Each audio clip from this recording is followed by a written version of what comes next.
I'm on a journey to complete a unique hardcore Nuzlocke of each region, and for Johto, it's the Walker Lock. There's all of the rules of the usual hardcore Nuzlocke, but I'm limited only to the Pokemon of the 8 Pokewalker routes, and each badge I collect unlocks the next route. With only 8 Pokemon, I'll need to make the most of them. In my first attempt, I failed to use each of them to their full potential, but I've learned a lot, and I think I can run it back. Before anything, we've got to get through the prologue. Normally Nuzlockes don't start until you get Pokeballs, but I also can't use the Pokewalker until I have 2 Pokemon. This time, for my starter, I'm going to be choosing Totodile. I can't use him, but it makes our rival choose Chikorita, which I hate to admit, is by far the easiest starter to face. Now we just head through Cherry Grove, get the running shoes, grab the egg we were sent to get from Mr. Pokemon, style on the hose, and name our rival runner this time. And now I just need to grab a Pokemon that will be sent to the Pokewalker. Once we're back in Cherry Grove with access to a PC, we can go for our first Pokemon. So let's get to walking. I may have waited a little too long to run it back. Here's a quick rundown of how the Pokewalker works. It's a pedometer, counting your steps by using movement. Every 20 steps you take, you earn 1 watt. Watts are the currency you use to encounter a Pokemon, find an item, and unlock new routes. After taking 200 steps, I can use the 10 watts I earned to catch a Pokemon. But it's not that simple. Some Pokemon can only be encountered after taking a certain amount of steps. For instance, on this first route, called Refreshing Field, you start out only finding Pidgey and Sentret. Then after 500 steps, you can find male or female Nidoran, and then after 2,000 steps, Doduo, and after 3,000, Kangaskhan. This is usually how it'll be. Stronger Pokemon take more steps, so I can't just bang out 200 and be out of there. On the flip side though, if there's ever a Pokemon I don't want that takes a lot of steps, I can take it out of the encounter pool by not taking that many steps. Think of it as a version of repel manipping. So this is where I reveal that this is not attempt number 2. It's actually attempt number 7. I found out very quickly that every Pokemon other than 2 from this first route are not able to beat the first gym outside of extremely lucky circumstances. And those 2 are Doduo, who we used in the first run, and Kangaskhan. So I decided to reset my runs until I got her. Now since Kangaskhan requires 3,000 steps to even encounter, I end up with a bunch of extra watts that I don't need for catching Pokemon. So instead, I put them to work getting items. Unfortunately, the large majority of items are ones that you use in battle, which under the rules of the Nuzlocke I can't do. There are a few that are useful though. Here in this first route, there's Oran Berries. Fun fact about HeartGold and Soul Silver, berries are incredibly rare. You don't just find them around on bushes like other games. You need to do weird things like get them from trainer phone calls or have your mother randomly buy one for you, or find them on the Pokewalker. I'll let you know if there's ever any other useful items on a route. It won't be often. And then I finally encountered my Kangaskhan. Catching mechanics on the Pokewalker are really simple. You play a short game of rock, paper, scissors. Pokemon have 4 HP and you should always try to catch the Pokemon once it hits 2. Otherwise you're risking it dying to a crit. Oh, finally. Being a fully evolved Pokemon at this point in the game is, as you'd expect, quite powerful. Backed up by the fact that Kangaskhan is just really well-rounded in general, it'll be a powerful option even into the end game. It also comes out of the gate with Fake Out, a priority attack that always makes the opponent flinch, but only on your first turn, and it's one of the best moves in the game. You probably don't need me to tell you that these first few routes were a massacre. Kangaskhan will be uncontested in terms of stats for quite a while. I slammed through the entirety of Sprout Tower. Luckily, no one's utilizing the Ghastly that can be found in the area because that would have been an instant run ender since I only have normal type attacks, and I wasn't lucky enough to roll the Scrappy ability. It has Early Bird instead, which will probably be more useful in the long run. I got Flash and headed into the gym. As is tradition for the first gym, there's no required gym fights here other than the gym leader.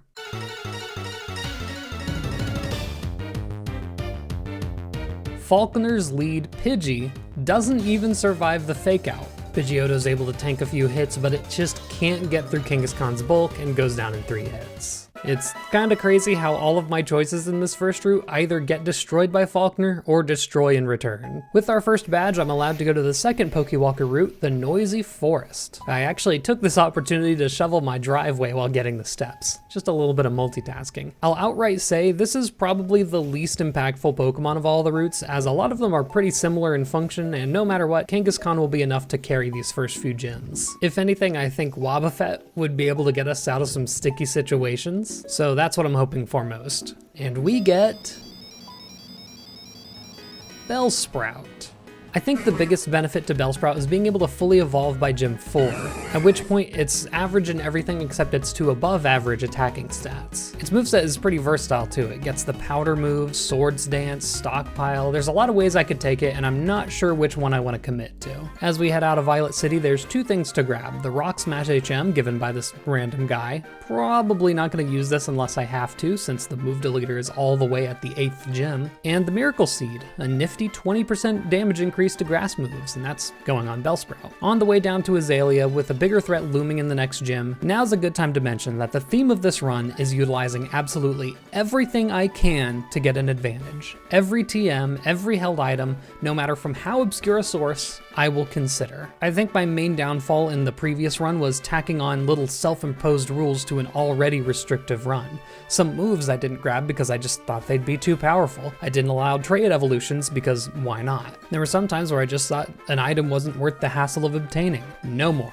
Everything is on the table. Speaking of, there's one thing I need to grab on our way through Union Cave. If you head north and down the stairs, you can grab TM39 Rock Tomb, which, lucky us, is learnable by Kangaskhan, giving it some much needed coverage. It also has Bite now, allowing it to deal with ghost types. Before finding the gym in Azalea Town, we need to clear out Slowpoke Well, which is a good time to test out Bellsprout since the enemies are so low leveled.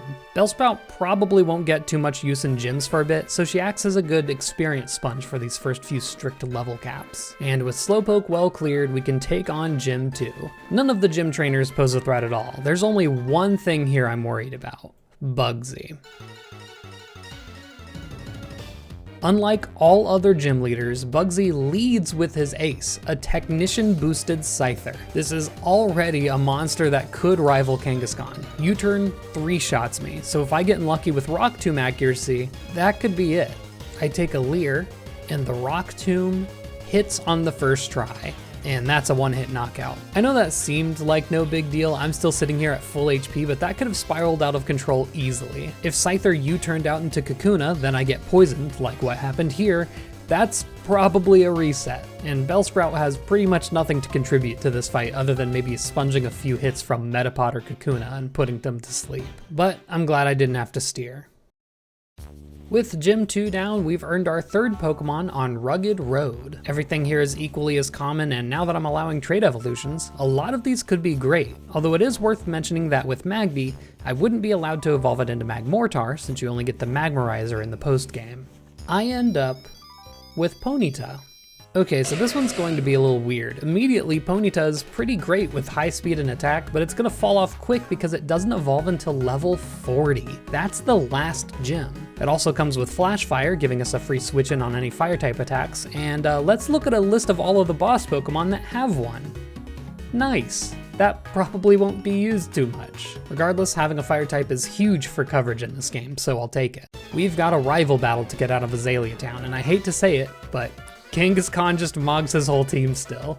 Plus, we now have 2 excellent counters to Bayleaf with both Bellsprout and Ponyta. This is one of the reasons Chikorita is one of the best options for a rival to have, because we're almost guaranteed to get a poison or flying type, and Bayleaf will just never have any options to deal with them. In Ilex Force, we do the little far-fetched puzzles to earn Cut. This HM is required, but again, I don't want to teach it to one of my main Pokemon just to be stuck with it until the final gym, so I catch a Rattata to learn it. This is allowed in the rules of a Nuzlocke as long as we never use it in battle. And after getting Cut, we can grab a free Charcoal, and that's going to go straight on Ponyta to boost her fire-type moves by 20%. Now we can head up to Goldenrod City. On the way, there's the Headbutt Tutor in Ilex Forest, the perfect move for Kangaskhan, as not only will it be the most powerful move she can get for a while, but at this point, it's also her only stab move with perfect accuracy. She tries to learn Mega Punch around this level, and no. In the last run, I mentioned there's no required battles on this entire path, but I'm picking a fight with Gina because she's one of the characters that will trade phone numbers with you and call you for an occasional item. In this case, it's the Leaf Stone, and we might need that. Ah, Goldenrod, the Big Apple, the city that never sleeps. We have a lot to do here. First, we're flipping Voltorbs. For now, there's 3 items that I want to grab. Swords Dance, probably for Bellsprout. Flamethrower, which is the strongest attack for Ponyta, even with its attack being slightly higher than its special attack. and the Silk Scarf to boost normal type moves on Kangaskhan. Next, the name raiders here, so I actually have a chance to nickname my Pokemon. You're not given the option off of the Pokewalker. Ponyta will be Miranda, Bellsprout will be Jeanette, and Kangaskhan is Mary. Next, I head into the underground tunnel, knock out a couple of schmucks, and give Kangaskhan a haircut.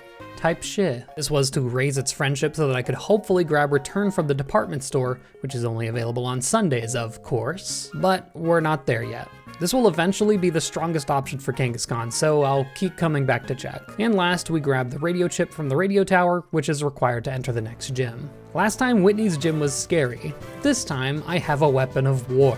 Nothing survives more than one hit from Flamethrower. But that's not true of Whitney. Heading into her fight, we're immune to her most frustrating mechanic, Attraction, thanks to all 3 of my Pokemon being female, #supportwomen. My plan is to take down Clefairy with Ponyta, leaving Kangaskhan fresh to deal with Miltank, but after taking the first Flamethrower, Clefairy uses Mimic. I have an idea. And oh my god, it actually did it. So not only does Flash Fire absorb any fire attacks, it also raises the attack of my own fire type attacks by 50%. Stack that with Stab and Charcoal, and I think I can 2-shot the Miltank. And lucky us, this Miltank has the ability Scrappy, not Thick Fat. Indeed, it only takes 2 hits to bring the beast down. That's a crazy debut fight for Ponyta. Now I will say, I did risk a crit from Miltank's Stomp, but it all worked out. Beating this gym gives us the TM for Attract, which is the first TM that I might end up using at some point. That badge gives us access to the 4th route of the Pokewalker, the Beautiful Beach, featuring a bunch of water types and Sunkern. Full honesty, I just want anything but Sunkern here. And we get Staryu. Okay, this is great. It has fantastic speed and special attack. I can evolve it whenever I want with a Water Stone. It has a great move pool with access to Thunderbolt and Ice Beam. But I gotta say, I am a little worried. I now have 3 somewhat frail Pokemon, and it doesn't give me a lot of options to pivot around if I need to. Still, clearly a good pickup. Now the question is, when do I want to evolve it? Looking at what it learns, pretty much immediately. There's nothing to hold off for. I get it to level 15 for Recover, nickname it, and head off to the only place I can guarantee myself a Water Stone, the Pokeathlon Dome, on Wednesdays. The only thing my team is alright at is the speed category, plus I just find those minigames to be the most enjoyable, so I stick with that through the entire grind. It takes 10 wins, after which I have enough points for both the Water Stone and an eventual Leaf Stone if we don't get one from Gina. For now, I just grab the Water Stone and evolve it into Starmie. So, delaying upgrades is what got me in many sticky situations in the last run, so I'm wasting absolutely no time here. Back to Voltorb Flip for 2 more TMs. Wow, this is hard. If only someone made a definitive guide to the Voltorb Flip minigame in Pokemon versions HeartGold and Soul Silver. Ice Beam and Thunderbolt, the tried and true duo. No types resist both, making it one of the strongest combos you can have, which is a nice consolation prize for Starmie not learning any psychic type moves. There is one way I could give it one though. This feels like a good time to mention the event routes of the Pokewalker that I'm not using. There's 7 of them, and while some of them include the same old Pokemon that we could already get, there's some very powerful options like Eevee, Torchic, and even Beldum. If I use these, not only would it almost double the Pokemon I get, I'd also have access to several items like the damage reducing berries, the choice items, and the TM for Psychic. Now these are all event downloads, but there's ways to pretty easily spoof each of them, even on original hardware. The reason I'm not is mostly to balance the difficulty here. While I'm only getting 8 Pokemon total, the average quality of them is much higher than the Pokemon you'd find on the regular routes. And having 15 Pokemon feels like it would be a little overkill. The other reason is just to have the opposite experience of my run through Fire Red, where in the Trash Lock, just about every Pokemon was plentiful and expendable. This run is a lot more personal by comparison. Well, I make sure not to forget the squirt bottle, and we're off. On the way to the next gym, there's a couple of important items to grab within the national park.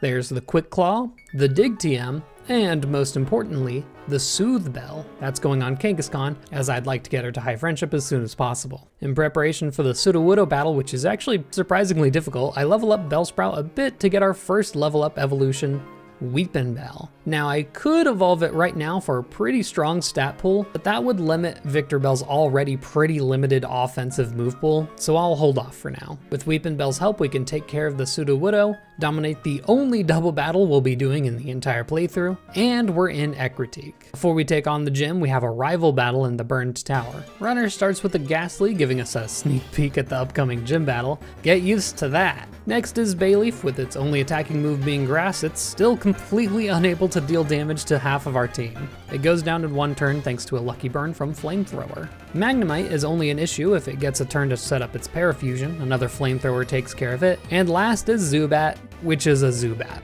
It's not really doing anything. After that, we get our first and final peek into Eugene's plotline in the game, after which we can take on the Ecruteak gym. Y'all, I have a normal type with Bite. You know how this one goes. Kangaskhan is immune to any stab options these Ghastly and Haunter have, and can knock out pretty much all of them in one hit. Eventually, we reach our fight with Morty. He starts with a Ghastly, gone in one bite. Next, Haunter number 1.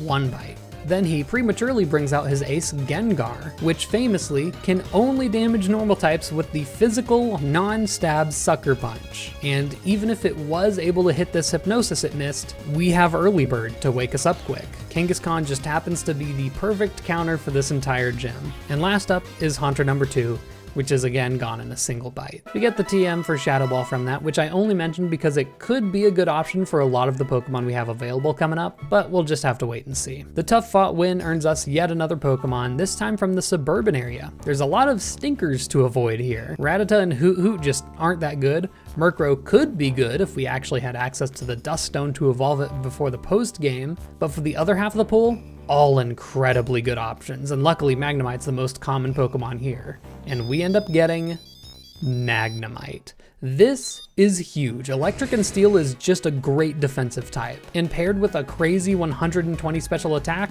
we're golden. Now you may be wondering, how do we get Magnezone in this game? You don't. Even in the post game, there's just absolutely no way to evolve Magneton. This is the only game in the entire Pokemon series that has this issue, because the same is true for Glaceon and Leafeon. You can't evolve Eevee into those in this game. In all future games, they made sure there's always alternative evolution methods, just not here. So this marks the opening to the awkward open-ended section of the game, where you can go to any of the next 3 gyms in any order. And as such, they are kinda easy. We'll be sticking with level cap order, so it's Cianwood first. Before heading out, it's back to Goldenrod once again to nickname our Magnemite Jerry. This will be the last time we have to walk back because the next gym gives us Fly. Back in Ecruteak, there's a single Rocket Grunt to knock out to earn us the tactical nuke that is Surf, which goes straight on to Starmie as a decent stab option. And then on the way to Olivine, there's just one important item to grab, the TM for Drain Punch. Kangaskhan is able to learn it, but it's got a bit of a 4-slot syndrome at the moment. There's not really anything on its moveset I want to get rid of, so we'll either teach it later or teach it to a different Pokemon. In Olivine City, climbing the lighthouse is a cinch because somehow every single Pokemon is weak to Electric, becoming a victim to both Magnemite and Starmie. We get to the top, which unlocks the quest to grab medicine for Ampharos and move on. There are 0 required battles between here and Cianwood City, but there is one TM. Pluck. At the moment, we don't have anything that can learn it, but if we do, the ace Pokemon of every single boss fight carries a Citrus Berry, so it could be pretty powerful. On our way, we're able to evolve Magnemite into Magneton, just barely fitting under the current level cap. And then it's time for the Cianwood Gym, the first place where Kangaskhan won't be able to carry us. At least, that's what I wish I could say. Chuck's general strategy is to incapacitate you so that he can build up a devastating Focus Punch, and we need to make sure that none of them connect. You'd think Starmie would be great here, but again, we're not getting any psychic moves, and Starmie's low HP makes it somewhat of an easy target. As such, I'm actually leading with Kangaskhan, which seems scary, but as long as we keep attacking, they shouldn't be able to get off a Focus Punch, which is the only fighting move that this gym carries. Kangaskhan also carries the benefit of the opponent fiending for the one-hit KO, preventing it from setting up. After Primeape gets its first heal, I hit it with a Rock Tomb, allowing us to move first, just in case it decides to go for any double teams, which does end up happening during its final turn. So it's a Rock Tomb well used. Poliwrath is a bit scarier. I'm staying in hoping that it just tries to go for the Focus Punch. Unfortunately, it does not. And even though we have Early Bird for a chance to wake up turn 1, all it takes is one turn of sleep to be turned into mush. So I swap in Starmie to resist the incoming Focus Punch. A Thunderbolt is barely not enough to finish it off, getting us hit with a paralyzing body slam. So, I've managed to avoid risking crits for most of this run now, but I'm staying in here, and I feel like I need to explain why. I have 4 Pokemon that all get dumpstered if they swap in on the wrong move. Starmie, on the other hand, can take all of them as long as it doesn't crit, so I opt to risk the 1 in 16 crit as opposed to the 1 in 3 one-shot. And luckily, it pays off. No crit, and I hit through the paralyzation. I didn't like that at all. That gives us the Focus Punch TM, which we will not be using. Well, we get another Pokemon for our troubles. I'm doing them in the right order this time, so it's Dim Cave before the Blue Lake. See, isn't it dim? There's a bunch of good options here, and not a single one I'd be disappointed with. There's a bunch of strong trait evolutions, and Smoochum has a great offensive typing.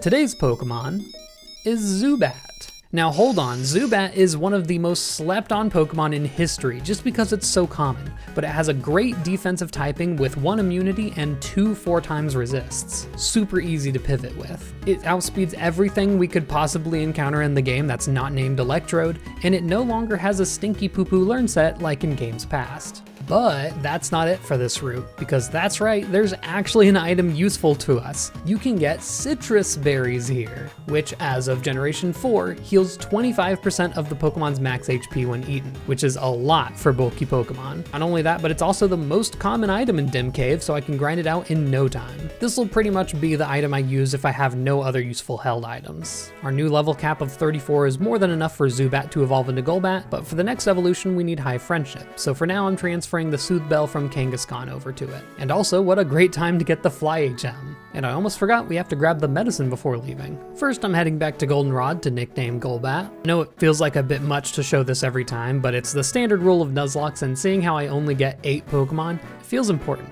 Say hello to Mindy. I also take the time to give Jerry Thunderbolt since it never learns it naturally. I go ahead and give the medicine we got to Ampharos to unlock the Olivine Gym, but by rule of the level caps, I need to take out the Mahogany Gym first. So I fly to Ecruteak and head east. Here we get the HM for Strength, which is technically our best move on a few Pokemon, but again, we'd be stuck with it all the way to Blackthorn City. There are once again no required battles all the way up to the Lake of Rage. The shiny Gyarados, while intimidating, doesn't really have any decent moves, so Jerry can take it out with 2 Thunderbolts. But we're not here yet. This was an area the first time around that I failed to check items for because you're just in and out real quick. Would you believe that the choice specs are just found on the ground up here? This is, for our purposes, the best item in the game. If I had to choose between any item, even ones you obtain in the post game or the Battle Frontier, it would be the choice specs. It's that strong. 50% extra damage to special attacks with the cost of being locked into 1 move. All of our special attackers are demons now. As for the Team Rocket hideout,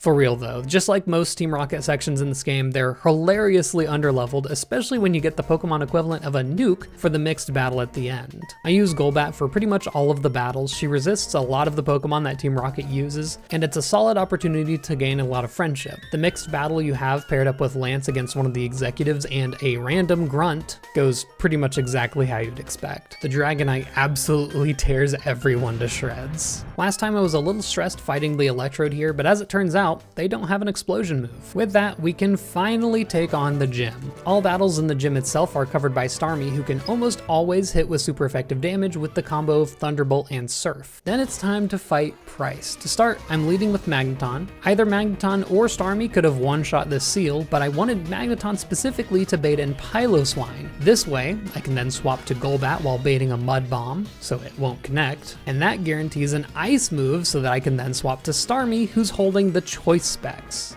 which turns out to still not be enough to one-shot. Thankfully, the Mud Bomb did not get the accuracy drop, so we can finish the Piloswine off. And for Dugong, its only 2 attacking moves are Aurora Beam and Ice Shard, neither of which do too much damage to Starmie, so we can take it out in a single Thunderbolt. That earns our 6th badge and the TM for Hail, and leads us into our second to last Pokemon we're getting from the Pokewalker. Here in the Blue Lake, there's a bunch of water types and Dratini. This is the one time in the run that I'm going to be utilizing the step count to nullify a Pokemon. In this case, Dratini requires the most steps at 5,000, and since I'd never be able to evolve it, alongside it being vulnerable to both a gym leader, an Elite Four member, and the champion, I'd rather not have it. So I cut the walk off just below 5,000 steps. The best case scenario here, in my opinion, we get Tentacool. And it's Shelter. Interesting. So Cloyster's a bit of a physical tank, but super frail on the special side. It also comes with the ability Skill Link, which sucks, and you might be surprised to hear that. But check out Icicle Spear in Generation 4. Less than half of the power it gets one generation later. And Rock Blast would be a good move, but it's only learned through breeding, so this Shelter's in a bit of an awkward spot. Regardless, we still give it a nickname, Noah. There is absolutely nothing to do before the next gym fight, so we go straight in. Miranda will get the first chance to shine in a while, being our lone fire type user. And hoo boy, everything Jasmine has just has an abysmal special defense. Miranda, despite being a Ponyta and a physical attacker, is able to one-shot every single one, earning us the 7th badge and the TM for Irontail. You know what that means. One last Pokemon. Say hello to the city outskirts, pretty much the only place I've actually been walking this whole time. There's a wide variety of Pokemon here, and most of them aren't worth too much, but Abra would be huge with allowing trade evolutions. And because a certain someone doesn't learn any psychic moves, there's another useful item we can get here as well, Lumberries. These will automatically heal any status problem we get. Now at this point, I've already planned pretty far ahead, and I know for a fact that status problems won't break any of my lines, but I grab a few anyway. As for the Pokemon, we get Voltorb. Well, first Crobat and now Electrode literally is the fastest thing in the game, but being fast comes with a lot of trade-offs. It'd make an okay revenge killer, but not much else. On top of that, it has a special attack decreasing nature, leaving it pretty weak. Everything it can do, either Starmie or Magneton could do better. Except for one use. More on that later. In the meantime, we have our last Team Rocket section to take care of, and it's a doozy. First, we storm the Goldenrod radio tower. Again, I'm using Golbat to raise its friendship, and because there's not really anything anyone could do to hurt it. At the top of the tower is our first boss fight of many, Petrel, rocking 5 Coughings and a Wheezing, all of which have self-destruct or explosion, which none of our team wants to get hit with. And this time, I don't have a Pokemon with the ability Damp to forget about. You know what we do have though? One by one, Magneton's able to bring down the Coughings, all while being able to survive one non-crit self-destruct, just in case anything goes wrong. But not even the Wheezing survives the Thunderbolt. Feels good. At this point, before heading into the underground, I go back to the department store to grab the TM for return, now that we've raised our friendship a bit. And also, Golbat is able to activate it. You need 200 friendship to get return, and Golbat evolves at 220 friendship, so we're close. Return goes directly onto Kangaskhan. At full friendship, it has 102 base power, and while I'm not quite sure if we're completely full, it's still guaranteed to be strong. With the key from Petrel, we can head into the underground, where we first have to have a fight with our rival. At this point, his team is just about fully evolved, so they can be a threat. I lead my Magneton against his Golbat. There's not too much it can do to me, but I get a little unlucky with Confusion. Once I'm finally able to hit it though, it's a one-hit KO. Next is Meganium, and still its only attacking move is Grass, which is completely countered by Golbat. It just takes a few hits to go down. Next is Magnemite, which is probably the biggest threat of the group. I bring Miranda out on a Thunder Wave, and if we got paralyzed too much, things could have got nasty, but we get through it on the first try. In comes Haunter, and I swap out to Kangaskhan on a Confuse Ray. And again, this could go bad if I get unlucky. I hit myself on the first turn, and Haunter sets up a mean look, meaning if it sets up a curse, and we keep hitting ourselves, this isn't gonna go well. The next turn, I'm able to land the Crunch, which makes me think it is unlikely for something to go wrong there, but that chance of something unlikely going wrong happens a lot, and I wonder what the cumulative chances of at least one of those going wrong have been. Finally though, out comes the Sneasel, and this thing folds to anything that tickles it, and return is one hell of a tickle. Through the rest of the underground, again, it's all just weak grunts. and I'm able to obtain the key card. Then it's back to the radio tower for more grunts. Even the executives Proton and Ariana are pretty easy with low levels and just 2 to 3 Pokemon each. But during those battles, Mary learns Outrage. This is a very powerful dragon type move that locks you in and eventually confuses yourself, but I've mentioned how many dragons we have coming up. That's a must-have.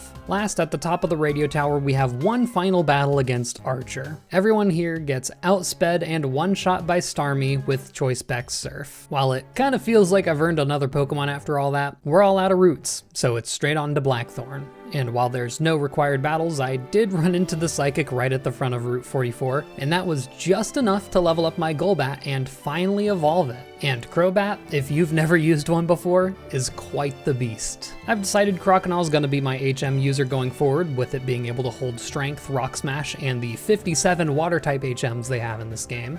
Speaking of, we have a couple of items that I want to go out of my way to grab in Ice Cave. First is the HM for Waterfall, slapped right onto Croconaw. And yes, I know it sounds like it could be a good option for Shelter, but it doesn't learn it, which kind of surprised me. On basement floor 3, I grabbed the Never Melt Ice, a good alternative to the Choice Specs on Starmie if I ever need it. And last, I grabbed the TM for Avalanche, which is learned by Shelter, and it's probably going to be its best attacking option considering its speed is so slow, it's always going to be going second anyway, increasing Avalanche's damage from 60 to 120. Jury's out if it'll actually get used though. I also grab a bunch of the vitamins littered all over the place. There's surprisingly a lot. And finally, we're here. The point in the game where I lost last time, probably due to negligence of exploring all of my options. Not today. I'm preparing. I'm loading up my Pokemon on EVs that could be useful to them, evolving the Pokemon that have yet to evolve, Voltorb, Shelter, and Weepinbell. And no, Gina never gave me the Leaf Stone, I had to grind it out myself. And up to now I have done pretty well on making sure my Pokemon had any moves that they should know, so there's nothing to change there. And then it just comes down to deciding who's staying home. I decide to leave Ponyta because fire is just not going to be much use against dragons, and Cloyster, which might sound weird as our only ice type, but it comes down to Cloyster just having bad special defense. All of Claire's Pokemon are going to have special attack options that would just drop Cloyster in a heartbeat. It's a bit unfortunate. That leaves us with Electrode, Magneton, Victreebel, Kangaskhan, Starmie, and Crobat. On our way through, Starmie is able to destroy everything. Ice Beam for the Dratinis and Dragonairs, Thunderbolts for the Horsies and Seadras. Yes, those are the only Pokemon that appear here. Which brings us to Claire. Unlike the last few gym leaders, they are pulling no punches here. I lead with Magneton against our Gyarados. Gyarados outspeeds, but it doesn't have any decent water moves, allowing us to tank it and knock it out with a single Thunderbolt. Claire has 2 identical Dragonairs. Normally you wouldn't know which one you're going against, but since Magneton's out, we know that this Dragonair is the one that has Fire Blast since it's looking for a super effective hit. Knowing that, I can safely swap to Starmie, either eating up the Fire Blast or hoping it misses. And a Choice Specs boosted Ice Beam is enough to knock it out in one hit. The second Dragonair comes in, seeing a super effective Thunder Wave. Yes, that's how it works. And it goes down in the same manner. That leaves Kingdra. Now, just in case you didn't watch the first run, let me explain the situation. Kingdra, being a water dragon type, only has one weakness, Dragon, alongside a well-rounded stat spread with no obvious weaknesses. Sounds like an easy swap to Kangaskhan for Outrage, right? Well, no. Kingdra also has the ability Sniper, making her critical hits deal 3 times damage instead of 2 times. And with Kingdra's moveset, everything I have dies to 1 critical hit. No matter what, there's a 6% chance I just die, and if I send out the only Pokemon I have that can deal with Kingdra and it gets crit, that's it. So here's what I've planned out. I'm swapping an Electrode. This Electrode has been EV trained to the max in attack and is holding the Sylph Scarf. So now, as long as I don't get critical hit, very good. It has a 98% chance to one-shot with self-destruct. And I only know this thanks to the handy-dandy spreadsheet I was given after I lost last round that gives me every required trainer's exact stats. Again, like I said, this is the only thing that Electrode can do better than Starmie or Magneton, so rather than risk someone I know I'll need for the Elite Four, I'm taking a guaranteed knockout on a Pokemon I probably won't need. So we go boom.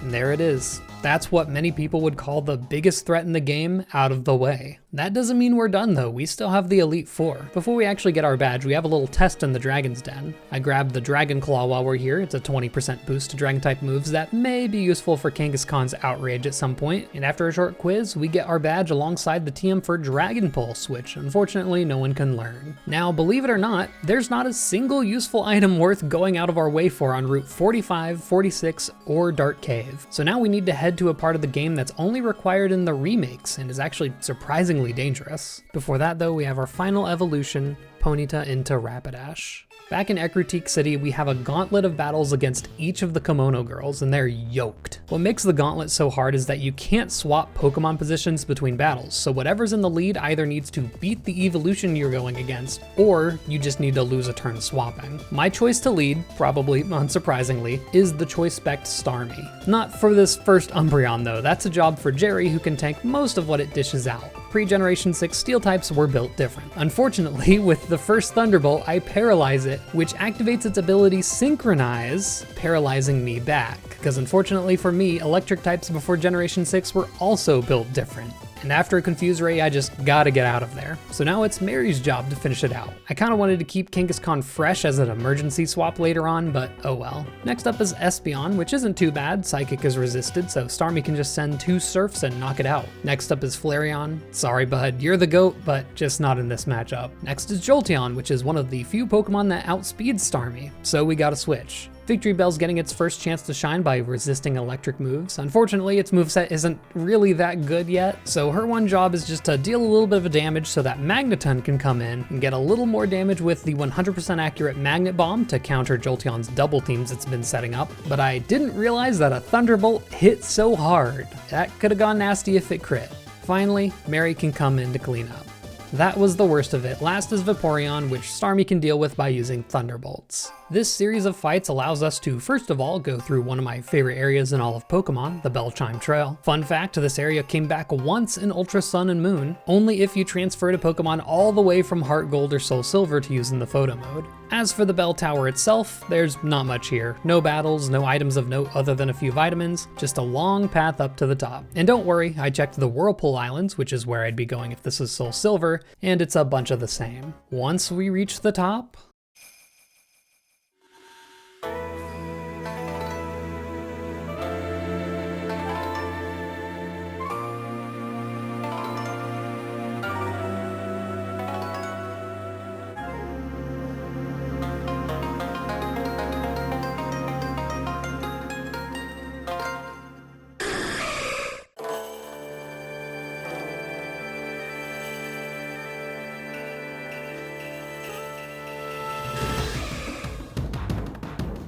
defeating the box legendary is another new requirement in these remakes. This is the main reason I chose HeartGold, not just because the Ho-Oh cutscene completely mogs Lugia's, but because Ho-Oh is far easier than Lugia. It has lower offensive stats, it has less move type variety, and it's an easy mark for the water types that were nearly guaranteed to get up to this point. Case in point, Choice Spect Starmie just hammers Ho-Oh with Surfs. Even after Ho-Oh sets up Sun, it's apparently too afraid to use a not very effective attack, and so it just goes down to 2 more Surfs. And even though it seems the Kimono girls are a bit disappointed, we can move on.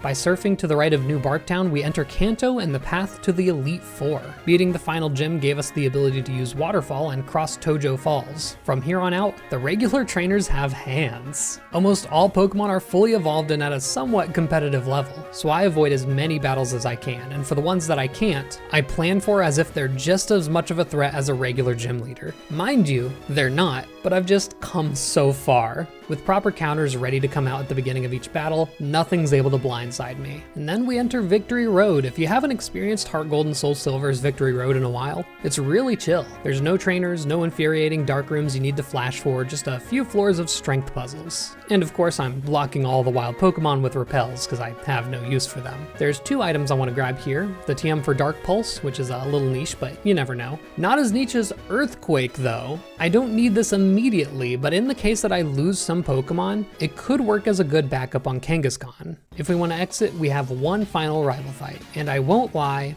I wasn't expecting to hit the trigger, and I didn't have the Pokemon I wanted out front. So it's Kangaskhan against Sneasel. It's not too bad of a matchup. I take a little bit of damage in return for a one-hit KO. I keep Mary out against the Golbat and take it down with 2 more returns, taking a little more damage. Then it's Meganium.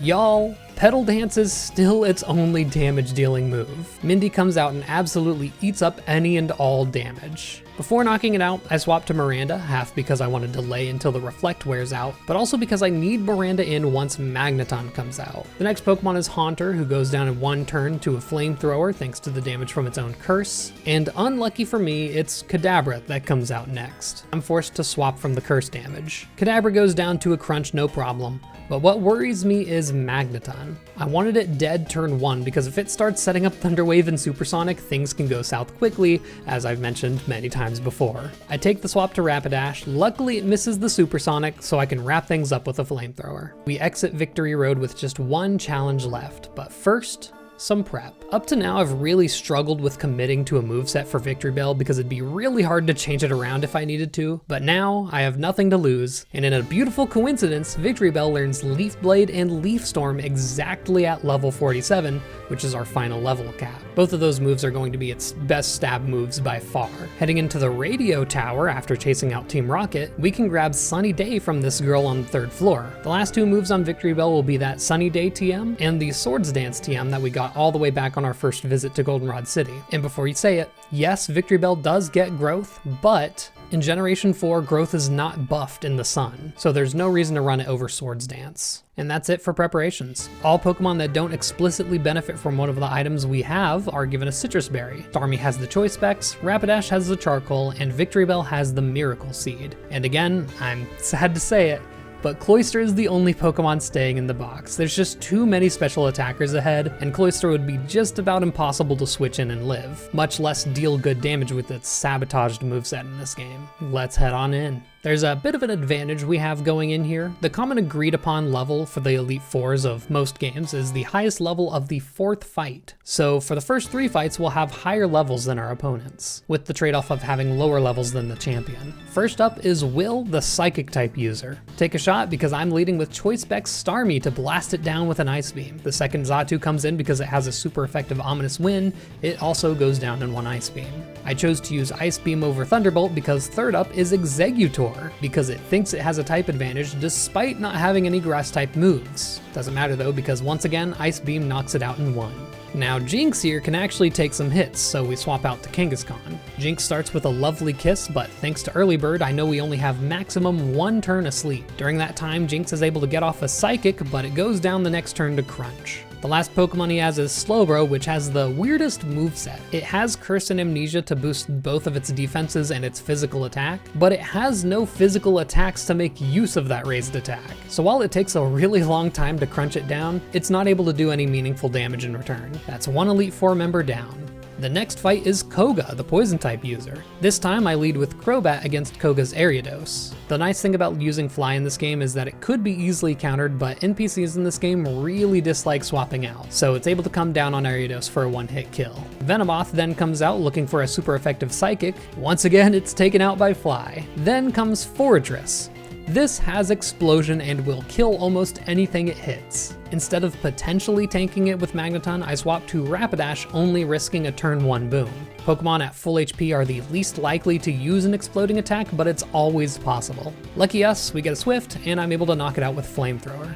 Next up is Muck. Since Miranda's already out and healthy, I go ahead and shoot out a Flamethrower before Muck has any chances to set up Minimize. In turn, we get hit with a Toxic, so it's time to swap out. Its only damaging moves are Gunk Shot and Toxic, both of which Magneton is immune to, not to mention Magnet Bomb ignores any Minimize evasion boosts it sets up, working as a perfect counter. And last up is Crobat, and although it seems like I have the advantage here, I've gotten hit with 3 Screeches and I'm not okay staying in with that. So I swap to Starmie and finish it out with a single Thunderbolt. Next up is Bruno with fighting types. I bet you're thinking, one of my team members hasn't had much time to shine. Well, don't worry. I'm leading with Victory Bell against Hitmontop, which may seem like a weird choice, but stay with me. Here's Hitmontop's moveset. Triple Kick is a weak fighting type stab that we resist, and Dig and Quick Attack are fairly weak non-stab options, with Dig giving us 2 turns to act. So I set up a Swords Dance. Hitmontop tries to counter, which fails. Hitmontop digs the next turn, giving me a free chance to set up a second Swords Dance. Third turn, Hitmontop hits the dig, which I absolutely eat up, and I set up Sunny Day. This activates our ability Chlorophyll, allowing me to outspeed and one-shot every single member of Bruno's team with Leaf Blade and Leaf Storm on the Onix. By the time that Machamp comes out last, the sun is over, but thankfully we outspeed it naturally. Machamp is the only enemy that required that second Swords Dance. Now we're up to the fourth member, Karen, using Dark types. This is where the levels catch up to us, so it'll be a bit tougher. I'm leading with Kangaskhan against the Umbreon. I get a free turn with Fake Out, followed up by Return, just trying to knock it out as quick as I can so that it can't set up double teams. And my second return knocks it out. Then is the Gengar.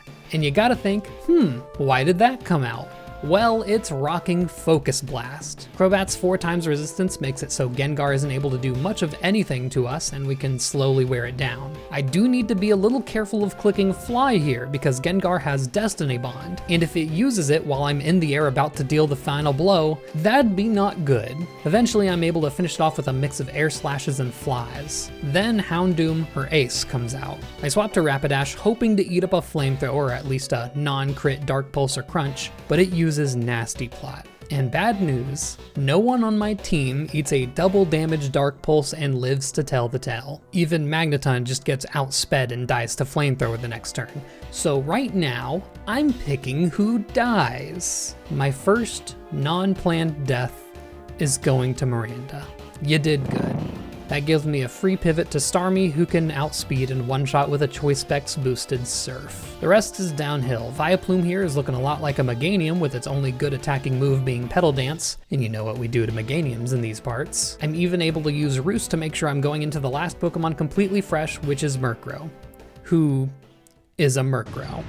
Well, we're going into the champion fight with 5 Pokemon. Luckily, Rapidash wasn't going to do much here anyway, but it would have been nice to finish with a full team of 6. Let's hope for no more deaths. Normally in the champion fight, you can sacrifice whoever you want because you know it's your last battle, but I'm not letting myself do that if I can avoid it. Before heading in, I transfer the Choice Specs over to Magneton, while Starmie gets the Never Melt Ice. And we begin the final battle.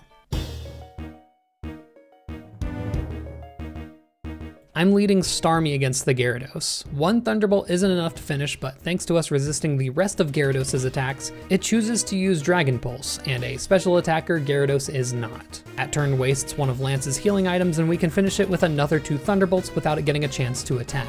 And now the reason we don't have Starmie holding the Choice Specs is because we go straight into the Dragonites, because they have Thunder Wave, which is a super effective move. And what's better than one Dragonite one-shot by an Ice Beam? 2 of them. The Never Melt Ice is required for the one-shot here. After they're gone, Aerodactyl is next, also packing a Thunder Fang. Despite having 4 moves of different types though, Magneton resists all of them. I told you, this type combination is busted, and thanks to the Choice Specs, it's down in 1 Thunderbolt, with Charizard replacing it. Knowing it's going for a Fire Fang, I can swap to Starmie and send out a Surf, which I thought would have one-shot it, but apparently not. But Charizard, instead of going for the super effective Shadow Claw, just uses an Air Slash. So I'm able to finish it off. And that leads to the last Dragonite, and what's better than 2 Dragonites one-shot by Ice Beam? Oh. Well, Mary finally has a chance to use that Outrage as the final hit to the final boss. The Walker Lock has been defeated.